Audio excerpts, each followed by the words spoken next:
안녕하세요. 알쓸맥잡 민하세입니다. 한 주 잘 보내셨는지요? 자, 여러분들의 2023년은 어떠셨는지요? 이제 11월로 들어가기 때문에 좀 정리를 하시는 시간을 가지셔야 될 것 같아요.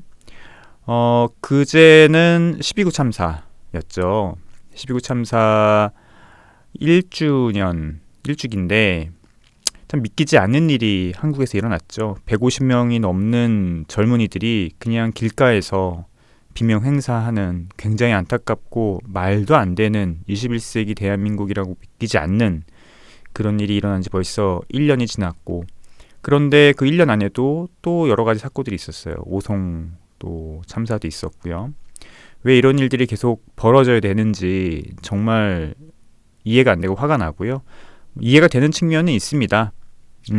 지금 뭐 저쪽 정부에 계신 분들이 제대로 하는 일이 하나라도 있는지 진짜 많이 생각을 하게 되고, 150명의 죽음을 외면하거나 아니면 묵살을 하거나 그렇게 만든 사람들은 반드시 책임이 가게 될 것입니다.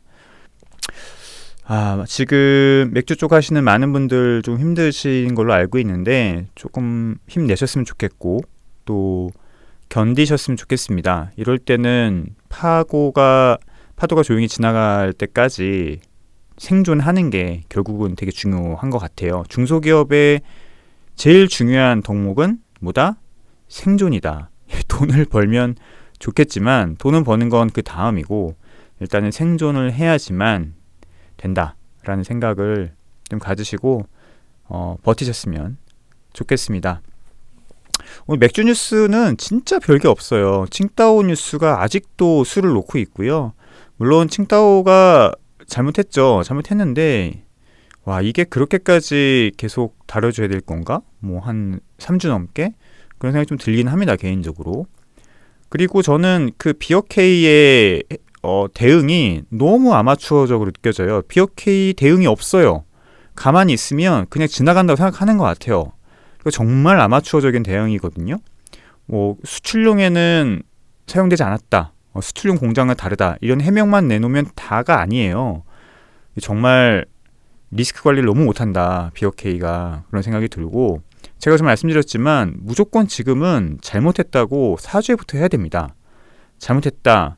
뭐 사죄 드린다. 말씀을 일단 소비자들한테 해서 잘못을 비는 게 우선이고요. 뭐 빈다는 표현이 그렇지만 물론 비어케이가 잘못한 건 없죠. 하지만 그 브랜드를 대표하고 있는 기업이니만큼 잘못한 것에 대해서 공동 책임이라는 생각을 하시고 잘못했다고 무조건 얘기를 하셔야 되고, 그리고 거기에 대한 대응책을 내놓으셔야 돼요. 예를 들어서 뭐 수입하는 것에는 검역을 강화한다든지, 두 번째는 지금 소비자들의 그런 신뢰를 회복하기 위해서 여러 가지 행사를 한다든지 그런 것들을 하셔야 됩니다. 적극적으로 대응을 해야지만 이것들이 큰 후유증을 남기지 않고 넘어가지, 물론 시간이 지나면 조금씩 가라앉겠죠. 하지만 한번 잃어버린 신뢰는, 특히 식품 쪽에서의 신뢰는 이거는 회복할 방법이 없어요. 일본 맥주야. 일본 맥주 자체의 문제라기보다는 정치적인 문제이기 때문에 정치적인 것이 해소되면 다시 올라올 수 있겠지만 지금 칭따오는 그런 게 아니잖아요. 그러면은 수입사가 잘못한 건 없지만 그 브랜드를 대표하는 기업으로서 사죄를 하고 거기에 대한 보상책이나 아니면 신뢰를 회복할 수 있는 여러 가지 마케팅 관리 활동을 해야 됩니다. 뭐 광고를 한다든지 이거 갖고는 안 돼요. 지금 뭐 하시는지 모르겠어요. 오늘도 검색해 보니까 오늘도 난리예요. 계속 확산되고 있어요. 그런 거죠. 만약에 일본 맥주에서 방사능이 검출됐다, 그럼 끝이죠. 이거는 사죄만으로 안 되는 거죠. 끝나는 겁니다. 그냥 그 맥주는, 일본 맥주는 그냥 한국에서만 끝이겠어요? 전 세계적으로 끝이죠. 그죠. 그래서 식품의 리스크가 그렇게 위험하고 관리가 굉장히 중요하다는 거, 이거를 모르시나 봐요. 가만히 있어요. 비어케이에서 대응이 어떻게 나왔다라고 하는 기사를 본 적이 없습니다. 마케팅 강화만 하겠다. 지금 가만히 있겠다는 거거든요. 그냥 이게 지나갈 때까지 가만히 있겠다. 제가 봤을 때는 그러면 칭다오는 향후 몇 년간 끝입니다. 첫 번째 곡은 Warm on Cold Night, 혼내 노래였고요. 두 번째 노래 듣고 와서 본격적으로 시작해 보죠. 이루리 다이브. 자, 우리 한번 맥주 기행 얘기를 해볼까요? 오늘은 제가 7월 3일 날 갔습니다. 르뱅은 잘 모르시더라고요. 브뤼셀에서 30km 정도 있고 또 암스테르담에서 그렇게 멀지 않은 거리에 있는 도시인데, 제가 말씀드렸지만 이곳은 크게 두 가지로 유명을 해요. 하나는 대학교, 르뱅 혹은 레번 대학교라 불리우는 대학교랑 그 다음에 스텔라 아르뚜아죠. 근데 둘 다 굉장히 맥주랑 관련이 깊습니다. 둘 다? 스텔라 아르뚜아는 당연히 그렇고, 레번 대학교 같은 경우는 이제 이 도시가 이제 루뱅이라고 불리기도 하고요. 레번이라고 불리기도 하고요. 그건 이제 네덜란드가 프랑스와 네덜란드를 같이 쓰고 있기 때문에 그렇습니다. 프랑스는 루뱅, 네덜란드는 레번. 근데 이 도시는 지금 현재 플랜더스 지방에 있기 때문에 레번이라고 불리우는 게 좀 더 맞죠. 하지만 독일이나 다른 곳에는 루벤 이렇게 부르기도 합니다. 그래서 뭐 루벤, 레번, 루벤 이렇게 다 각자 불리우는데요. 일단은 레번이라고 부르죠. 이 레번은 일단은 대학교로 굉장히 유명한데, 이 레번 대학교가 또 굉장히 유명한 게 바로 맥주 관련 학과가 있어요. 근데 이 학과는 석사 과정으로 있고요. 굉장히 깊은 지식을 다루는 그런 또 유명한 대학교로 알려져 있습니다. 맥주 관련 맥주랑 양조 관련으로 유명한 대학들이 뭐 많이 있죠.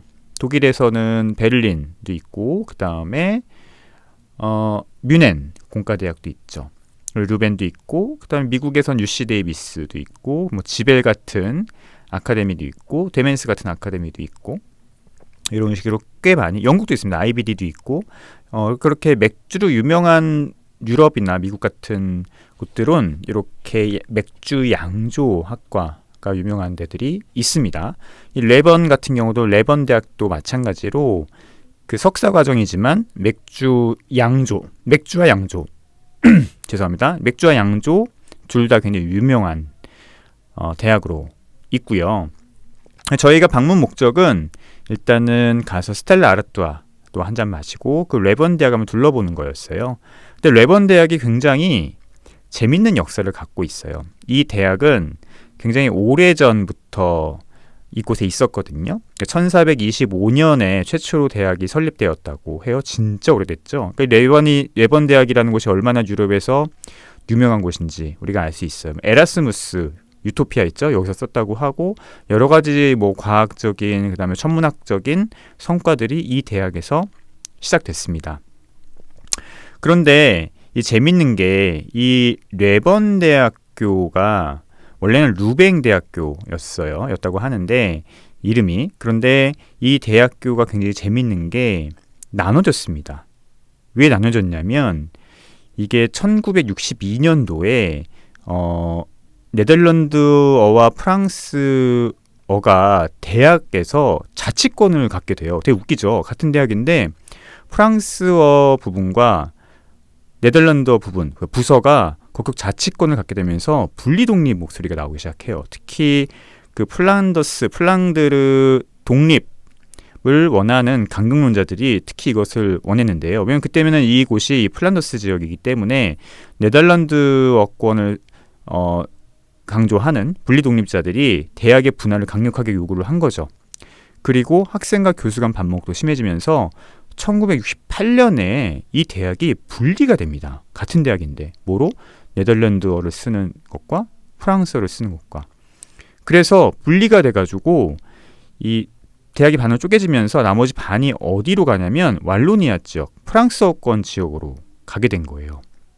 근데 이름이 뭔지 아세요? 루뱅 라 네브라고, 이거를 번역하면은 새로운 루뱅이란 뜻이에요. 그 도시가 아예 그 이름으로 바뀌면서 대학이 들어가게 된 거죠. 그래서 같은 루뱅 대학인데 두 군데로 나눠져 있어요. 하나는 지금 플란더스 지방에 있는 이 레번 대학교, 하나는 루뱅 라네브라고 있는 루뱅 대학교. 두 개 나눠져 있습니다. 불과 30km 정도밖에 안 떨어져 있다고 해요. 되게 재밌죠. 그러니까 이게 한 60년대니까 지금 한 50년 전 그죠? 50년 전 맞나? 그죠? 그 정도 전에 있었던 일이에요. 그 벨기에라고 하는 곳이 예전에는 이 언어에 따라서 굉장히 갈등이 심한 곳이었다라는 것. 벨기에가 갈등이 심했던 곳이라는 것을 우리가 알 수 있죠. 가장 그리고 그런 것들이 직접적으로 볼 수 있는 곳이 바로 이 레번 대학교예요. 그래서 레번 대학교라고도 있고 두 개가 있는 거예요. 레번 카톨릭 대학교, 그 다음에 루뱅 쪽에 있는 또 루뱅 대학교 두 개가 있습니다. 재밌는 거는 그러면 이 두 대학이 어떻게 지내고 있을까? 굉장히 잘 지내고 있다고 합니다. 잘 지내고 있고요.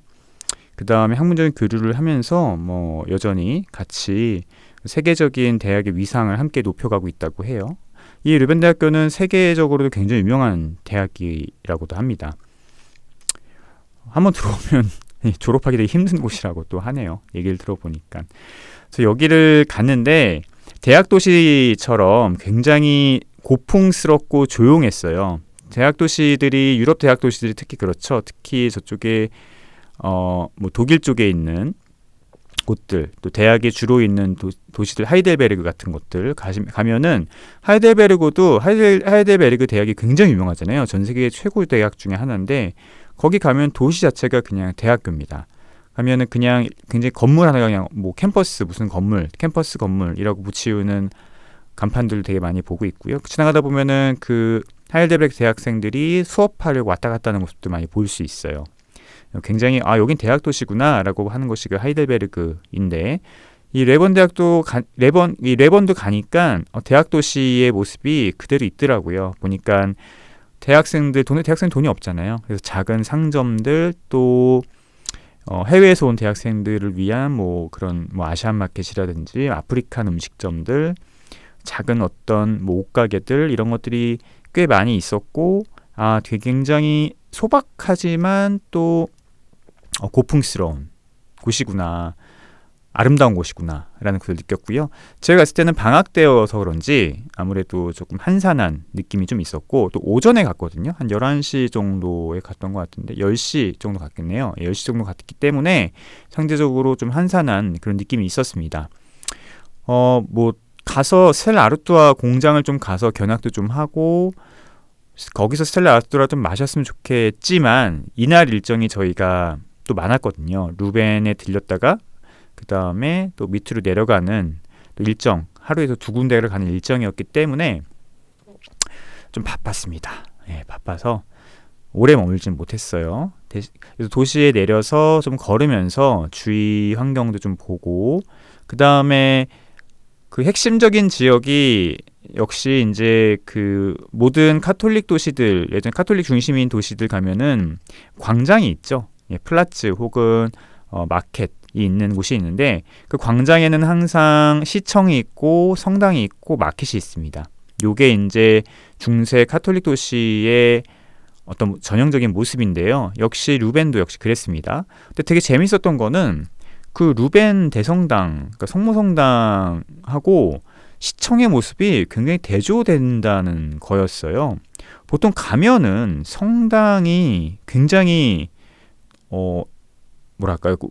그 광장의 중심인 그런 어떤 건축물의 경우가 많거든요. 근데 레번 같은 경우는 성당보다는 시청이 엄청 화려하더라고요.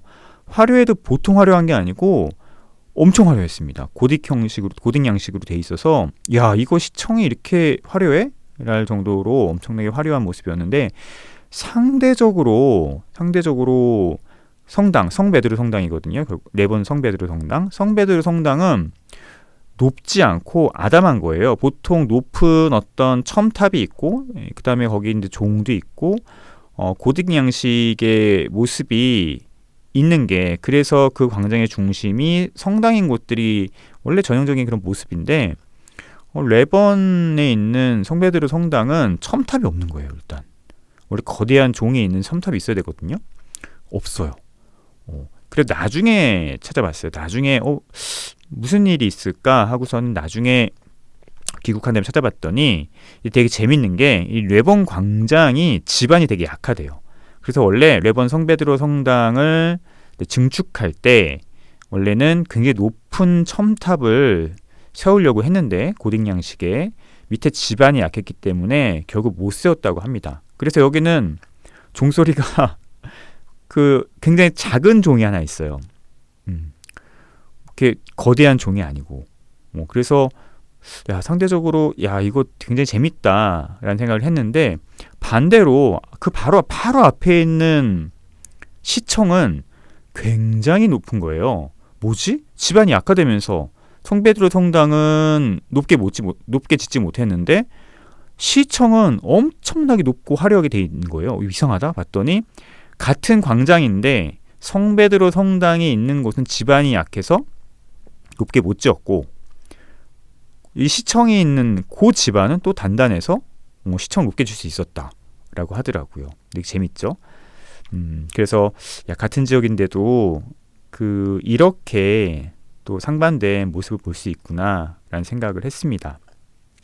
그리고 레번 대학 들어가지 못했지만 그 대학들이 있는 그 골목들도 좀 돌아다녔어요. 정말 유럽의 전형적인 골목들이죠. 밑에는 돌이 있고 그 다음에 오래된 건물들이 쭉 있는, 유럽풍의 건물들이 쭉 있는 어떤 그런 모습들이 있어서 중세 시대의 모습을 그대로 보는 것 같은 느낌도 있었고요. 그리고 작은 골목들, 그 다음에 현대적이진 않지만 아주 고풍스럽고 우아한 그런 건물들이 있었고, 대학 건물도 역시 그랬습니다. 대학 건물도 보면은 그냥 중세시대 건물들을 그냥 있는 것 같은 그런 어떤 건물들이 쭉 있어서 여기가 이런 데서 공부하면 참 재밌겠다라는 생각을 했습니다. 예전에 하이델베르크 갔었을 때도 그런 생각을 했었는데 여기서 공부하면은 너무 재밌겠다라는 생각을 했었거든요. 그런데 이 레번 대학도 역시 아주 이런 데서 공부할 수 있으면 정말 좋겠다라는 어떤 생각을 가진 그런 대학 건물들이, 중세시대 풍의 건물들이 쭉 있는 것들이 흥미로웠습니다. 스텔라 아르뚜아를 한 잔 마셨죠. 그런데 그냥 광장에 있는 이제 펍 혹은 카페 이런 데 앉아서 먹었는데요. 아침 10시 했는데도 불구하고 앉아가지고 우리 스텔라 아르뚜아 먹으러 왔어. 그랬더니 기꺼이 스텔라 아르뚜아를 아침부터 한 잔씩 주는 그런 문화가 되게 재밌었고요. 또 우리랑 맞죠, 그런 것들이. 그리고 재밌었던 건 앉자마자 그냥 얘기하더라고요. 그 종업원이 와가지고, 서버가 와가지고 너네 스텔라 아르뚜아 먹으러 왔니? 그러길래 먹으러 왔어. 그랬더니 오케이 하더니 바로 스텔라 아르뚜아를 한 잔씩 서빙해 주는 그런 어떤 환대도 받았습니다. 되게 좋아하더라고요. 스텔라 아르뚜아 먹으러 왔다고 하니까. 그래서 한 잔씩 딱 먹고 갔습니다. 한 잔씩 딱 먹고 갔는데 맛은 한국에서 먹는 스텔라 아르뚜아나 여기서 먹는 스텔라 아르뚜아나 크게 다르지 않더라. 물론 그 분위기나 그런 것들 때문에 더 맛있게 느껴지고 우와 하면서 마셨지만, 솔직히 향미는 한국에서나 거기서나 라거가 특별히 보관이나 유통이 잘못되지 않는 한 크게 달라질 이유는 없거든요. 특히 한국에서 마시는 스텔라 아르뚜아는 벨기에에서 수입되는 그런 맥주예요. 그래서 향미는 똑같았다. 하지만 분위기는 좀 달랐다. 그런 말씀을 좀 드릴 수 있을 것 같고요.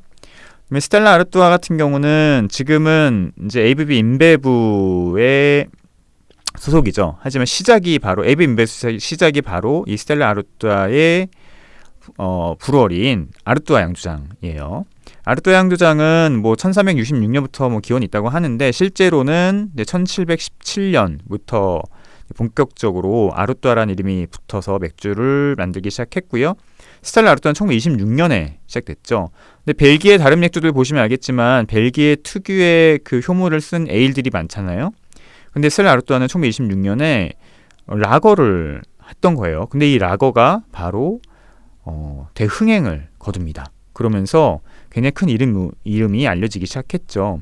본격적으로 아르뚜아가 이제 성장하게 된 이유는 1987년에 베드 베프라는 양조장하고 합병을 발표하기 시작했을 때부터예요. 베드 베프 양조장은 왈로니아 지역에 있는 양조장인데, 이 양조장도 원래 크지 않았거든요. 그런데 1966년에 주빌러라고 하는 회사 그 맥주를 출시하면서 본격적으로 이름을 알리기 시작합니다. 이것도 역시 라거예요. 그러니까 라거라고 하는 맥주를 참 이기기가 쉽지 않아요. 라거라는 맥주는 인간 본성을 건드리는 맥주 중에 하나이기 때문에 그래서 이 플란더스 지역을 대표하는 라거였던 스텔라 아르토와 그 다음에 이쪽에 왈로니아 지방을 대표하고 있었던 주빌러를 양조하는 이 두 양조장이 합병을 하게 됩니다. 그러면서 이 벨기에 지역과 그 외에 있는 유럽 지역으로 본격적으로 확장을 하게 되는 거죠. 이 아르토와 페에드 대표의 합병으로 태어난 회사가 바로 인터브루예요. 인터브루 많이 들어보셨죠? 근데 인터브루가 1991년부터 했던 전략이 뭐냐면 합병 전략이에요. 많은 양조단들을 합병하면서 덩치를 불려가는 전략을 본격적으로 하게 되죠.